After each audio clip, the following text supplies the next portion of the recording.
Welcome back. براہ راست آپ کو لیے چلیں گے سیالکوٹ، جہاں پر وفاقی وزیر فواد چودھری تقریب سے خطاب کر رہے ہیں۔ سرویلنس ڈرونز جو ہیں وہ بہت زیادہ افیکٹو ہیں، اور پھر جو اسپیشلی جو اسٹریٹ کرائم ہے اس کے اوپر مکمل طور کے اوپر قابو پایا جا سکتا ہے اگر ہم ڈرونز کو امپلائی کریں گے پولیس اسٹیشنز میں۔ تو انشاءاللہ تعالیٰ بڑی جلدی ہم پنجاب پولیس کے ساتھ اور چیف منسٹر صاحب کے ساتھ ہی یہ ایک MOU سائن کریں گے، جس میں ہم پنجاب پولیس کو انیبل کریں گے۔ اس کے ساتھ ساتھ ہمارا ایک اور جو امپورٹنٹ مسئلہ ہے وہ یہ ہے کہ ہمارے ہاں جو اردو سافٹ ویئرز ہیں وہ کمزور ہیں، اور ہمارے جو ٹرانسلیشنز ہیں اردو کی وہ اتنی اچھی نہیں ہوتی جتنی اچھی ایون جو ہمسایہ ملک میں بھارت میں ہندی سافٹ ویئرز کے اوپر بہت کام ہوا ہے، اور وہ جو ہندی سافٹ ویئرز ہیں وہ اردو سافٹ ویئرز کے مقابلے میں بہت زیادہ افیکٹو ہوئے ہیں، کیونکہ وہاں پہ انہوں نے اس کے اوپر بڑا کام کیا۔ ہم نے اپنی جو یونیورسٹیز ہیں تینوں جو سائنس اینڈ ٹیکنالوجی کی، وہاں پر میں نے اسپیشل یہ پروجیکٹس لانچ کیے ہیں اردو سافٹ ویئرز کو مضبوط کرنے کے۔ اس کا فائدہ یہ ہوگا کہ یہ جو تفتیشی افسران ہیں یا ہمارے جو لوگ ہیں ان کو پھر خود بہت زیادہ لکھنا نہیں پڑے گا، وہ بولیں گے اور وہ اردو میں ٹائپ ہو جائے گا۔ اس کے لیے اردو سافٹ ویئر ہونا امپورٹنٹ ہے، اس کے اوپر جو ہے وہ کام کر رہے ہیں۔ اور آگے اگر ہم نے جانا ہے تو دیکھیے یہ ٹیکنالوجی ہی وہ واحد ذریعہ ہے جس سے ملک آگے جا سکتا ہے۔ روٹین کے آلو مٹر گاجر بیچ کے نہ ہم ترقی کر سکتے ہیں، نہ ہی ہم اپنی حالت جو ہے وہ بدل سکتے ہیں۔ سو واحد حال یہی ہے کہ ہم ڈیجیٹل ٹیکنالوجیز کے اوپر توجہ دیں، ہم اپنی بایو میڈیکل کے اوپر جو ہے وہ توجہ دیں۔ اور اسی لیے ہم نے جو سیالکوٹ کو پچھلے دنوں بڑا قریب سے ہم نے اسٹڈی کیا ہے۔ پنجاب میں اگر کوئی علاقہ جس کا آپ سمجھیے کہ معاشی طور کے اوپر وہ باقی پاکستان پورے کو ایک بہت بڑا فائدہ دے سکتا ہے، وہ ضلع سیالکوٹ ہے۔ سیالکوٹ اکیلا جو ہے وہ $400 ملین کی تو صرف آپ دیکھیے کہ جو سرجیکل گوڈز ہیں وہ ایکسپورٹ کرتا ہے، اور دنیا میں یہ جو سرجیکل گوڈز سیالکوٹ ایکسپورٹ کرتا ہے اس کی جو اوورآل ورتھ ہے وہ $5 بلین ہے۔ ہم چونکہ اس کو بھجوا دیتے ہیں، کوٹنگ نہیں کرتے ہیں، اسٹرلائزیشن نہیں کرتے ہیں، اس کی وجہ سے ہمارا جو یہاں کا مینوفیکچرر ہے اس کو نقصان ہے۔ پھر یہ جو علاقے ہیں وزیر آباد ہے، گجرانوالہ ہے، سیالکوٹ ہے، آپ کا ڈسکا ہے، سمبڑیال ہے، پسرور ہے، یہ ان علاقوں میں جو لوگ بیٹھے ہوئے ہیں جو کاریگر ہیں یہ 300 سال سے یہ کام کر رہے ہیں، ان کے ہنر کا کوئی مقابلہ نہیں ہے۔ حکومت کا یہ صرف کام ہے کہ اس کو برانڈنگ ہم کر سکیں، ان کی کمرشلائزیشن میں ہم کیا ہیلپ کر سکتے ہیں، ان کو ہم سہولتیں کیا دے سکتے ہیں۔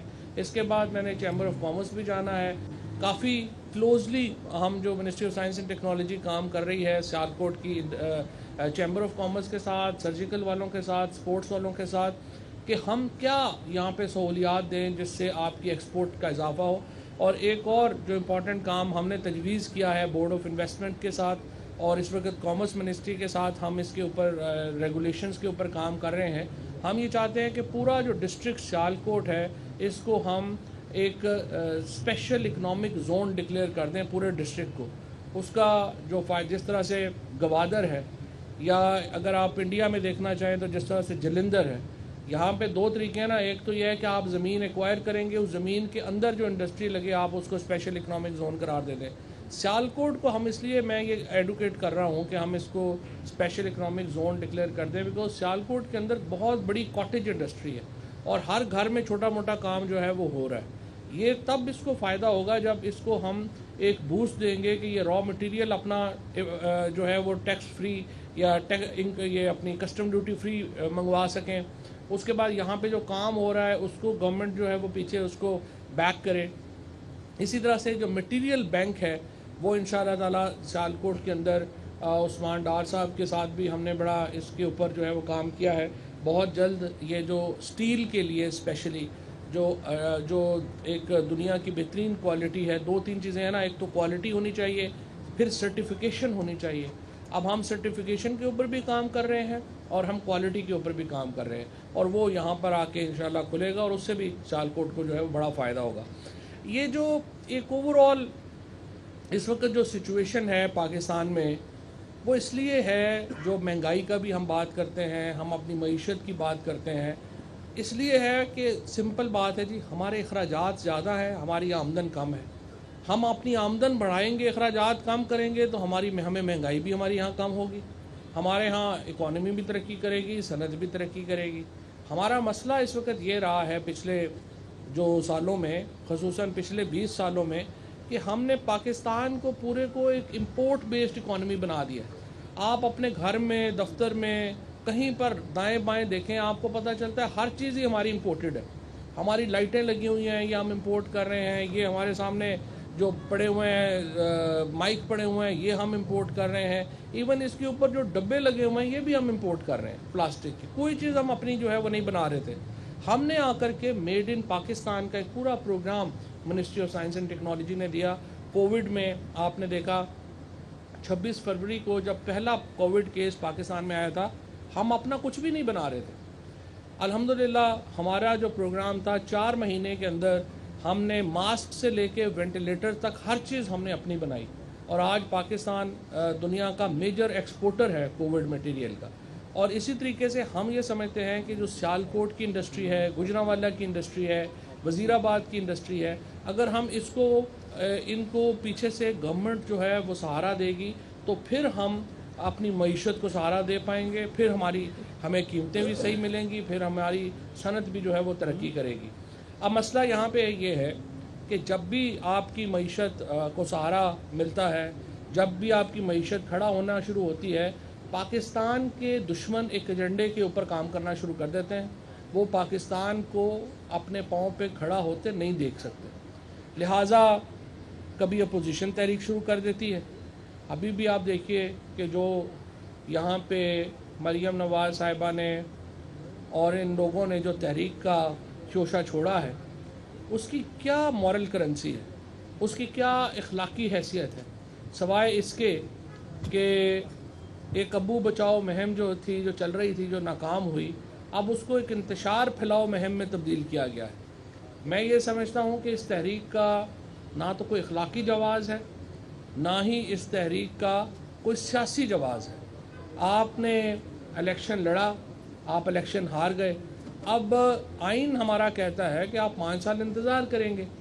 جو اگر آپ انتظار نہیں کر سکتے، دوسرا جو آپ کا پرابلم ہے وہ یہ ہے کہ آپ اس لیے انتظار نہیں کر سکتے کہ آپ جیلوں میں جا رہے ہیں. اس وقت جو ساری تحریک ہے، اس کا سوائے اس کے کوئی اور مقصد نہیں ہے کہ احتساب کے عمل کو سبوتاژ کیا جائے. فیٹف کے دوران بھی جو سب سے بڑا مطالبہ تھا اپوزیشن کا وہ یہی تھا کہ ہم فیٹف کے اوپر تو حکومت کو جو ووٹ ہے وہ دینے کو تیار ہیں، لیکن ہم اس تب ووٹ دیں گے جب P T I Imran Khan ہمیں نیب کے قانون میں 37 میں سے 34 شقیں جو ہیں وہ رپیل کریں گے. یہ ہم نہیں کر سکتے. پی ٹی آئی کی جو حکومت ہے، عمران خان کی جو ایمرجنس ہے، وہ ایک اینٹی کرپشن موومنٹ کے طور کے اوپر ہوئی. اگر ہم اپنی اسی بات سے پیچھے ہٹ جائیں، احتساب کے عمل سے پیچھے ہٹ جائیں، تو ہمارا جو ووٹر ہے وہ ہمارا گریبان پکڑے گا. یہ جو آپ کے 8 کیس ہیں جس کے اوپر تمام یہ تحریک چل رہی ہے، کوئی اس تحریک کا آئین اور قانون سے تعلق نہیں ہے. میں نے پہلے کہا تھا کہ مریم نواز کا، نواز شریف صاحب کا، ان کا آئین سے، قانون سے، جمہوریت سے اتنا ہی تعلق ہے جتنا کیپٹن صفدر کا فوج سے تعلق ہے. یعنی کوئی تعلق نہیں. اس لیے ان کا جو تمام تر جو ان کا زور ہے وہ اپنے 8 کیسز کے اوپر ہے. یہ کہتے ہیں کہ یہ 8 کیسز ہمارے جو ہیں وہ آپ چھوڑ دیں، اس کے بعد باقی جائے بھاڑ میں. پھر نواز شریف صاحب جو ہیں وہ خود لنڈن بیٹھے ہوئے ہیں، بچے ان کے بیٹے ان کے مے فیئر میں بیٹھے ہوئے ہیں. ایک بیٹی جو ہے ان کو انہوں نے قوم کی بیٹی کے طور کے اوپر پاکستان میں رکھ لیا ہے، اور پیسے سارے بچوں کے نام کے اوپر ہیں. اگر آپ کو مریم نواز اتنی عزیز ہیں تو میں تو مریم نواز کے حق کے لیے یہ بات کروں گا کہ پیسے بھی تو ان کے نام لگائیں.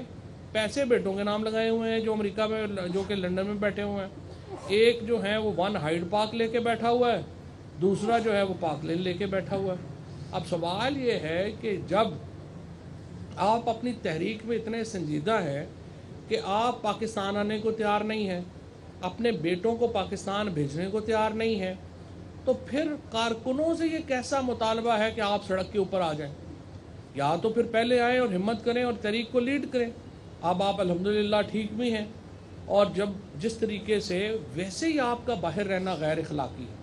آپ جس طریقے سے پاکستان میں یہ کہہ کے گئے کہ میں بیمار ہوں، اور اس کے بعد آپ ہر روز ایک نیا ریسٹورنٹ ایکسپلور کر رہے ہیں، اور سب سے دکھ کی بات یہ ہے کہ ریسٹورنٹ میں کھانے وہ کھاتے ہیں، بل اس کے پاکستان کے لوگ دے رہے ہیں، اور یہ وہ پیسہ ہے جو پاکستان کے لوگوں کا پیسہ ہے، یہ کسی کا ذاتی پیسہ نہیں ہے۔ ہمارے ان سے صرف یہ مطالبہ ہے، یا آپ پلی بارگین کریں، اور ہمیں آپ کو جیلوں میں رکھنے کا کوئی شوق نہیں ہے، آپ پلی بارگین کریں، جو پیسے پاکستان کے لوگوں کے ہیں پاکستان کے لوگوں کو واپس کریں، اور یا پھر اپنی جیل کاٹیں۔ یہ ان دونوں میں سے کوئی ایک آپشن جو ہے وہ آپ لے لیں، اور یہی ہمارا جو ہے۔ باقی انشاءاللہ تعالیٰ تحریک میں نے تو صبح مشورہ دیا ہے، تمام سیاسی جماعتوں کو بھی میں نے مشورہ دیا ہے کہ فی الحال اپنی جو سیاسی ایکٹیویٹیز ہیں ان کو ہمیں کرٹیل کرنا چاہیے۔ اللہ تعالیٰ نے بڑی مہربانی کی ہے، پاکستان میں کووڈ جو ہے وہ کوئی سیریس نہیں ہوا۔ ہم نے اس میں پرائم منسٹر صاحب نے، NCOC نے بڑی محنت کی ہے، اور اب یہ اپنی بیوقوفی سے ہم اس کو دوبارہ اپنے اوپر مسلط نہ کر لیں۔ یہ نہ ہو جس طرح لندن میں یا فرانس میں یا USA میں کووڈ کی دوسری لہر اتنی تیزی سے واپس آئی ہے۔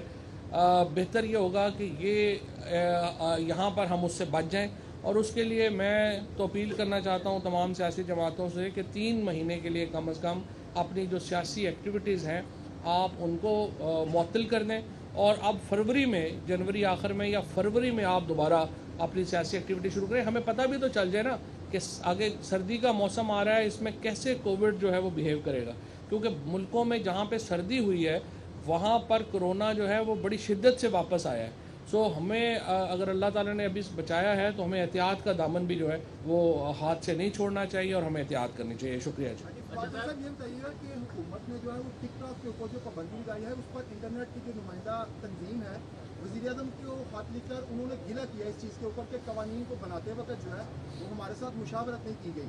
تو میرا سوال یہ ہے کہ چین کی یہ کمپنی ہے جس کے اوپر آپ لوگوں نے پابندی لگائی ہے، کیا اس سے وہ تعلقات متاثر ہونا؟ تو دیکھیں جی، پہلی بات تو یہ ہے کہ میں نے آج خود وزیر اعظم صاحب کو خط لکھا ہے جس میں نے ان کی توجہ یہ دلائی ہے کہ PTA کی طرف سے جو ٹک ٹاک کے اوپر پابندی لگائی گئی ہے، اس طرح کے فیصلوں سے پاکستان میں ٹیکنالوجی بزنس بالکل بیٹھ جائے گا۔ یہ جو ٹک ٹاک ہے یا YouTube ہے یا فیس بک ہے، یہ کمپنیاں نہیں ہیں، ان کو آپ پورے ملک سمجھیں۔ ان کے جو بجٹس ہیں وہ ہمارے ملکوں سے زیادہ ہیں۔ جب یہ فیس بک ایک دفتر کھولتا ہے کسی ملک میں، اس کا مطلب یہ ہے کہ آپ ایک پوری انٹرنیشنل مارکیٹ میں داخل ہو گئے۔ اب آپ سیالکوٹ کے لوگ تو اس چیز کو زیادہ سمجھتے ہیں،